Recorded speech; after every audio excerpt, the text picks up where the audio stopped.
minhas promessas não irei falhar, vindo as tempestades a me consternar. O capítulo 16 do livro de Atos, eu acho uma incrível narrativa que ficou na Bíblia para mim e para você. Sabe que aqui nesse capítulo acontece o nascimento da igreja de Filipos, uma igreja muito importante naquela época. Nós sabemos que essa história nos ajuda porque ainda a igreja do Senhor permanece aqui na terra. Mas a forma que essa igreja nasceu é algo que muitos pregadores hoje não vão dar valor. Aqui, Paulo, nós podemos observar, ele e os seus companheiros, vai estar sendo guiado pelo Espírito Santo para essa região. E essa região, Paulo não tinha planos de ir até lá. Paulo não tinha planos de ir nessa cidade de Filipos e tentar realmente fazer uma campanha pela cidade, anunciar, distribuição de folhetos. Paulo simplesmente foi para essa cidade, sem saber o que ia acontecer. Mas o que na história nos chama atenção, porque Paulo teve uma visão durante a noite, e quem aparece falando com Paulo? Um varão, dizendo: venha, nós precisamos da sua ajuda. Paulo vai atravessar outras províncias e vai chegar em Filipos. Mas ele chega em Filipos, fica quieto, nem uma porta aberta. Mas num sábado, Paulo e seus companheiros percebem que algumas mulheres vão estar dirigindo para as margens de um rio. Parece que ali havia um bom lugar de silêncio, de tranquilidade, onde podiam orar a Deus. E essa conversa com Deus em oração, Paulo vai até lá. Paulo falou: parece que são pessoas que procuram a Deus e respeitam a Deus. E Paulo começa a falar. E essa pessoa, por nome Lídia, uma mulher vendedora de púrpura, vai estar escutando as palavras que nós precisamos ouvir, tanto eu quanto você, palavras que vêm do Senhor Jesus. Paulo anunciou o Evangelho e ela não constrangiu em nada. Aceitou o Evangelho, aceitou lavar os seus pecados e assim ela até convida eles para hospedar na casa dela. Eles ficaram até constrangidos, mas assim aceitaram.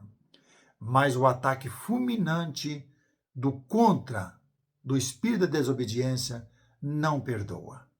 Não perdoa, porque quando Paulo está indo novamente para esse local de oração, dirigindo para esse local, parece uma moça que tinha na sua vida o espírito da desobediência adivinhadora e dava grande lucro para os seus senhores.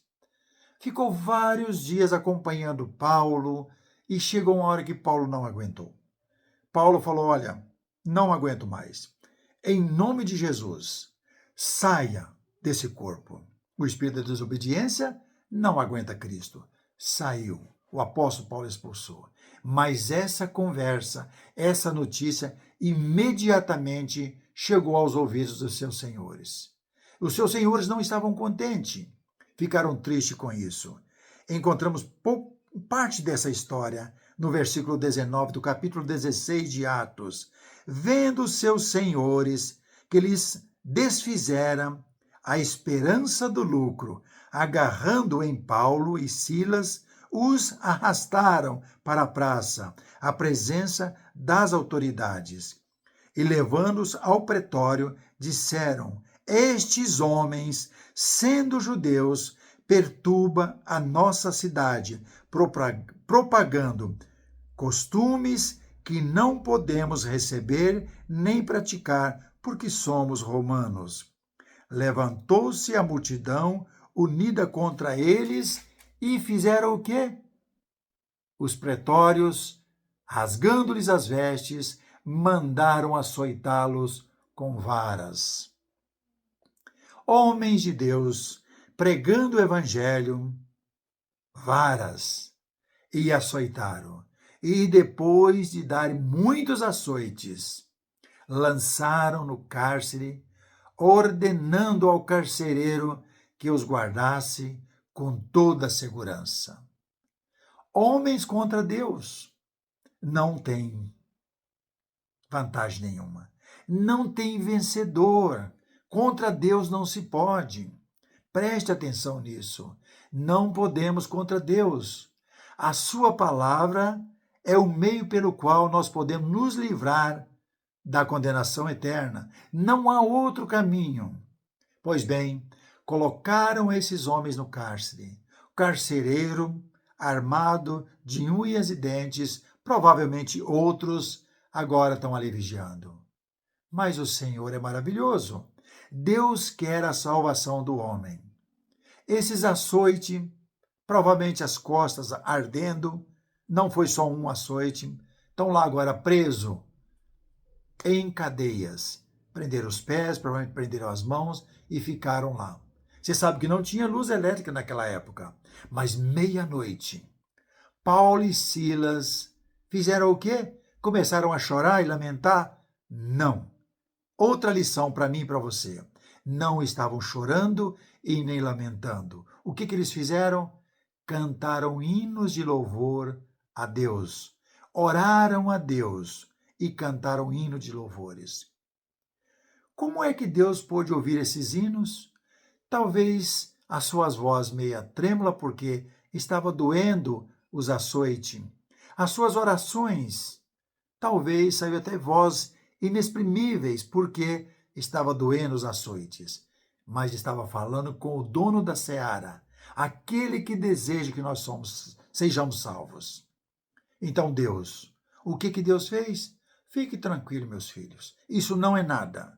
E fez um tremor, a terra tremeu.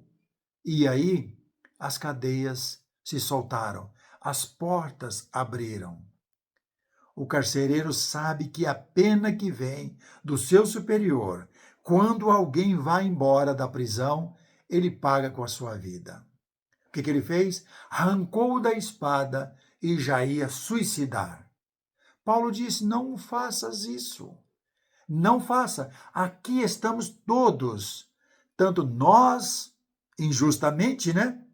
Quanto os outros que estão aqui presos. Então, provavelmente, ali junto com Paulo tinha assassino, tinha ladrões, tinha outros que fizeram alguma bobagem, estavam ali. Todos ouviram. O carcereiro pensou: como eu vou fazer? Não devo me matar, mas eu preciso fazer o quê? Estava escuro, era meia-noite. Então pediu uma lâmpada. Não sei se era um candeeiro, uma lamparina, não sei como era o tipo de lâmpada. Se era uma tocha. Pediu e trêmulo vai entrar no cárcere. E Paulo fala: todos nós estamos aqui. Mas eu imagino que o carcereiro ouviu as orações e ouviu os cânticos de louvor ao nosso Deus e Pai. Paulo não está aqui fazendo um show com guitarra, com essas coisas. Paulo não fez isso. Paulo cultuou a Deus com o seu ser, que é isso que nós devemos fazer hoje. Louvar a Deus com o instrumento mais bonito que nós temos, que é a nossa voz. É isso que Deus espera de mim e de você. Deus não quer nada mecânico. Pois bem, o carcereiro entrou, trêmulo. Paulo falou: nós estamos aqui. O carcereiro parou, pensou e disse: olha, reconheço que são homens de Deus. O que é que eu tenho que fazer para ser salvo? Você já fez essa pergunta para você? O que é que eu tenho que fazer para ser salvo? As palavras da salvação estão nas Escrituras, esse livro que eu estou usando aqui, que você tem na sua casa. Paulo estava perto do carcereiro e o carcereiro acabou levando ele para sua casa, lavou as dores que tinha, aqueles vergões das varadas, dos açoites. Você sabe que uma varada nas costas, o que ela faz? Quando você bate, ela sobe, ela traz a pele e fica aquela marca vermelha e roxa, porque o sangue volta. Aquilo dói. Então lavou, não sei como, e Paulo fez o seguinte: pregou o evangelho para eles. Paulo disse: Jesus já veio a esse mundo, já foi crucificado, já ressuscitou, já voltou aos céus e nos mandou pregar essa palavra. Essa palavra é a promessa de Deus que está prometida para os nossos antepassados desde muito tempo. A palavra da salvação. E Jesus é o Cordeiro perfeito de Deus. Ele derramou o seu sangue. Eu imagino a pregação de Paulo. Em pouco tempo, ele falou tudo para o carcereiro e a sua casa. O que o carcereiro fez? O carcereiro se converteu ao Senhor Jesus. Ele e sua casa se converteram. E Paulo voltou para a prisão. Levaram lá. De manhã, quando clareou o dia, veio algumas pessoas, recebeu ordem do seu superior e falou: olha, ele mandou vocês irem embora. Pode sair embora. Paulo falou: peraí. Sem nenhum escrito formal, sem nada, nos açoitaram na praça, na presença de muitas pessoas, achando que nós somos lixos. Nós não somos assim, nós só vamos sair daqui quando eles estiverem presentes. Pois desceram de lá e vieram de onde estavam, do seu palácio, das suas casas, desceram e Paulo disse: olha, vocês fizeram uma coisa errada. Vocês açoitaram cidadãos romanos. Pediram desculpa e assim os despediram.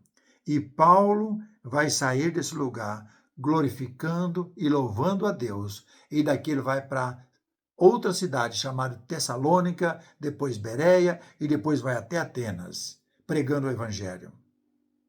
Paulo entendeu que o evangelho puro não é feito no meio de festa. O evangelho puro é feito na consciência, para que a pessoa possa ouvir, entender e ter um alicerce, uma base sólida para chegar à salvação, para a vida eterna. Você já pensou nestas coisas?